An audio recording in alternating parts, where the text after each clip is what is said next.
They said he was reckless, unorthodox, dangerous. But what did the Jedi Council truly fear about Qui-Gon Jinn? This wasn't just a difference in philosophy or methodology. No, Qui-Gon Jinn represented something far more threatening to the Jedi Order. A Jedi who listened to the Force more than he listened to them.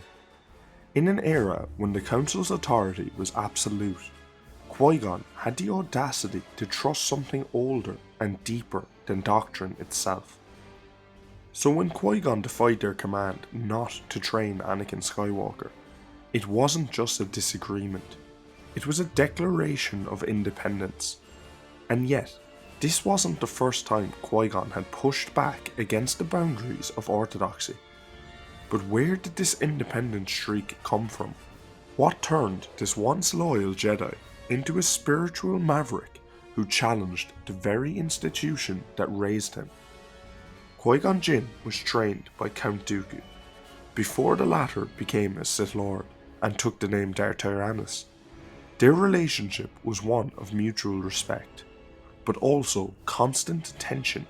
According to the Master and Apprentice novel by Claudia Gray, Dooku saw in Qui-Gon a promising student, sharp, intuitive, but far too idealistic. And yet, Qui-Gon's rebellious streak was not born in opposition to Dooku, but because of him. Dooku himself was skeptical of the Council's politics, frequently questioning its decisions and advocating for Jedi autonomy.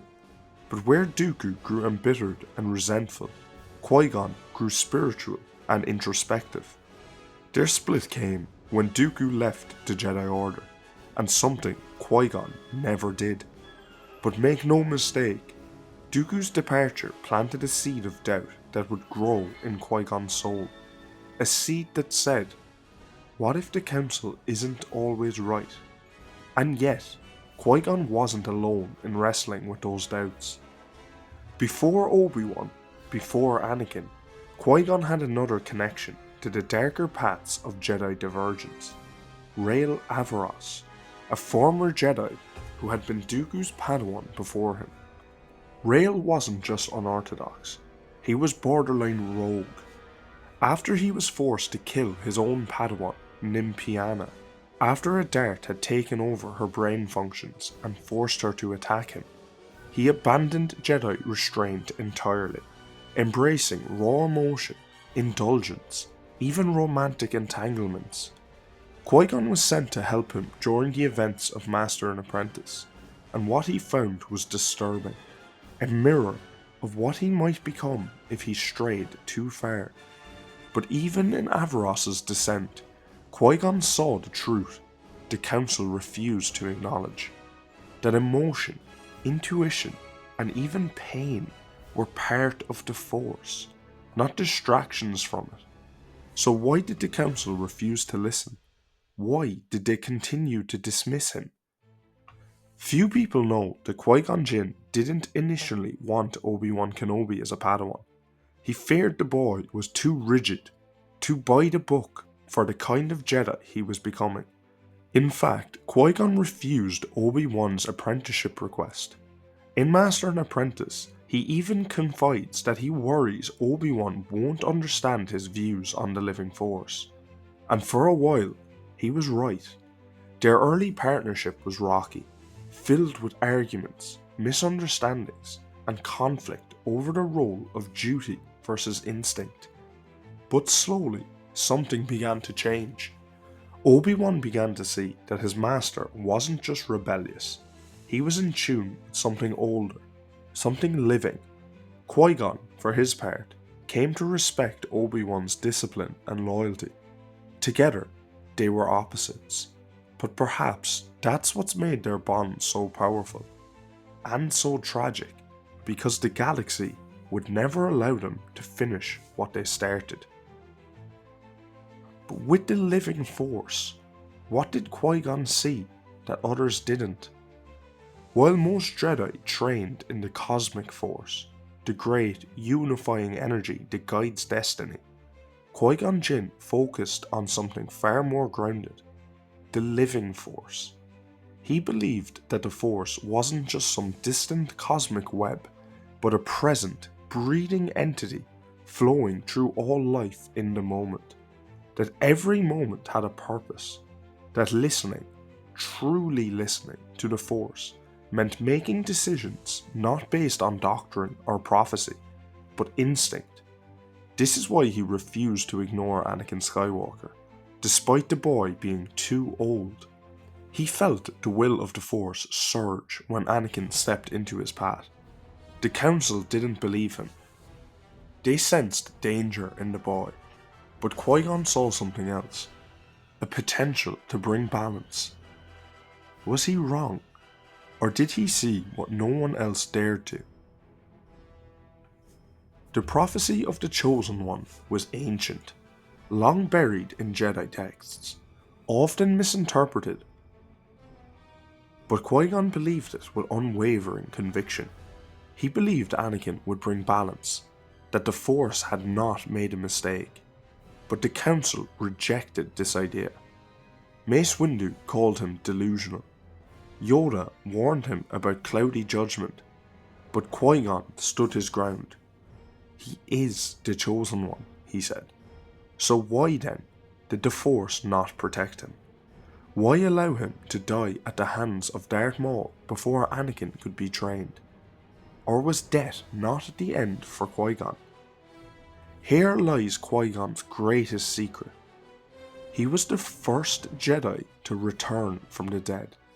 While most Jedi became one with the Force upon death, losing their consciousness, Qui-Gon discovered an ancient technique that allowed his spirit to endure. According to the Clone Wars and from a certain point of view, he learned this from the Shaman of the Wills, ancient Force priests who taught the secret of retaining consciousness after death. It was painful, incomplete. He could not manifest a full body at first, but his voice, his wisdom remained, and with it he reached out to Yoda, to Obi-Wan, to guide them from beyond the veil.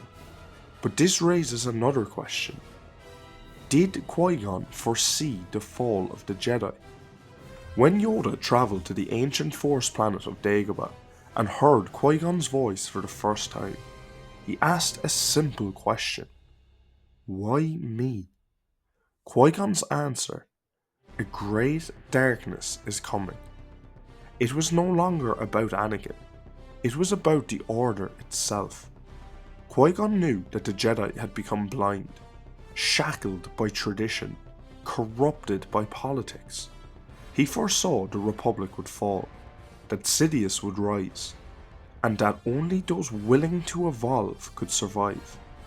He told Yoda to learn this knowledge, to pass it on to Obi-Wan, to prepare Luke.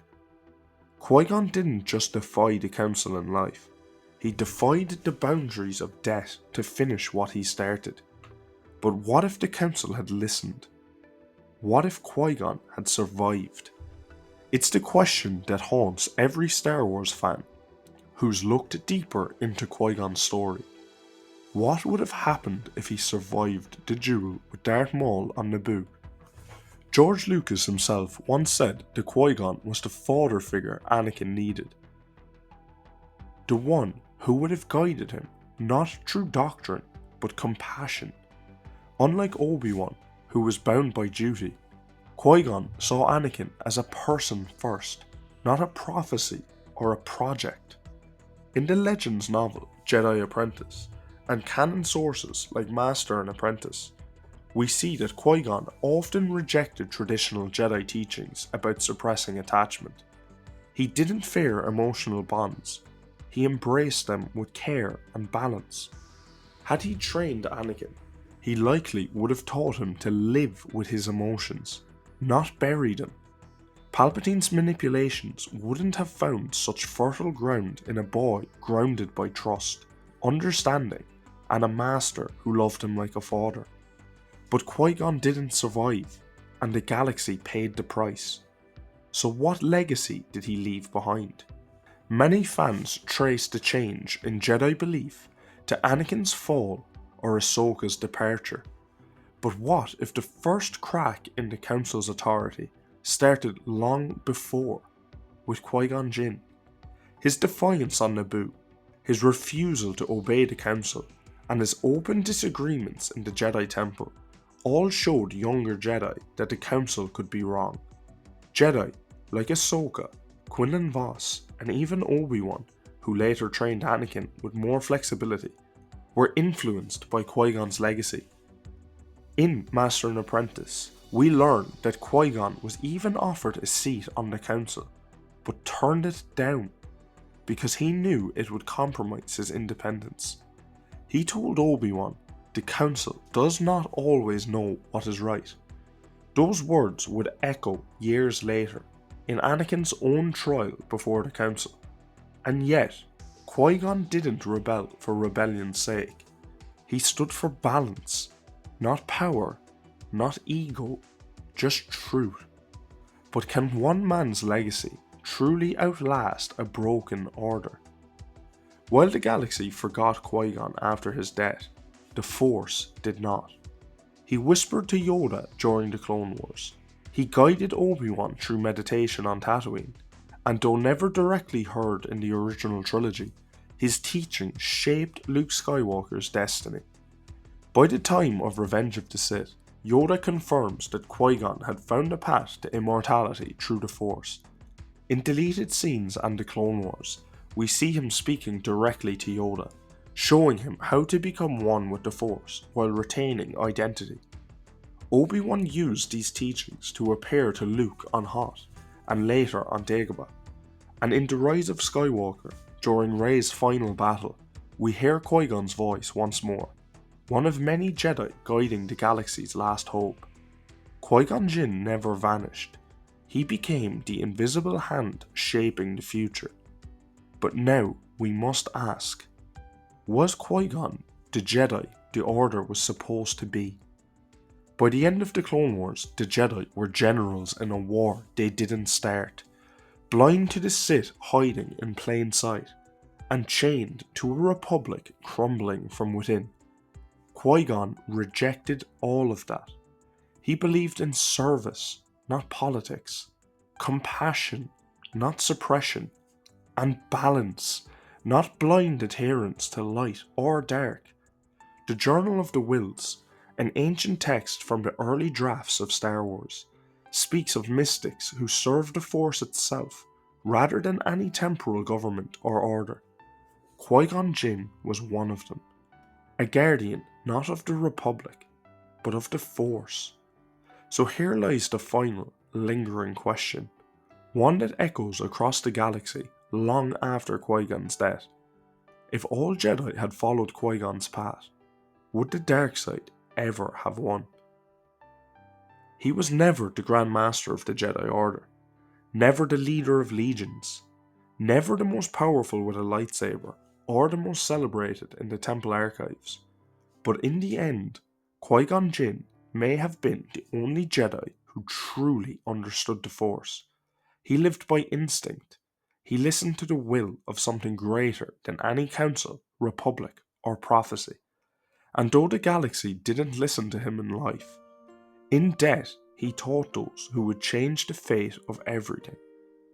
So now I turn to you. What if Qui-Gon Jinn had trained Anakin Skywalker? Would the galaxy have known peace? Or was he always destined to be a voice lost in the wind? Let me know your thoughts in the comments below. And as always, like, subscribe, and join us next week for another deep dive into the archives. Thanks for watching.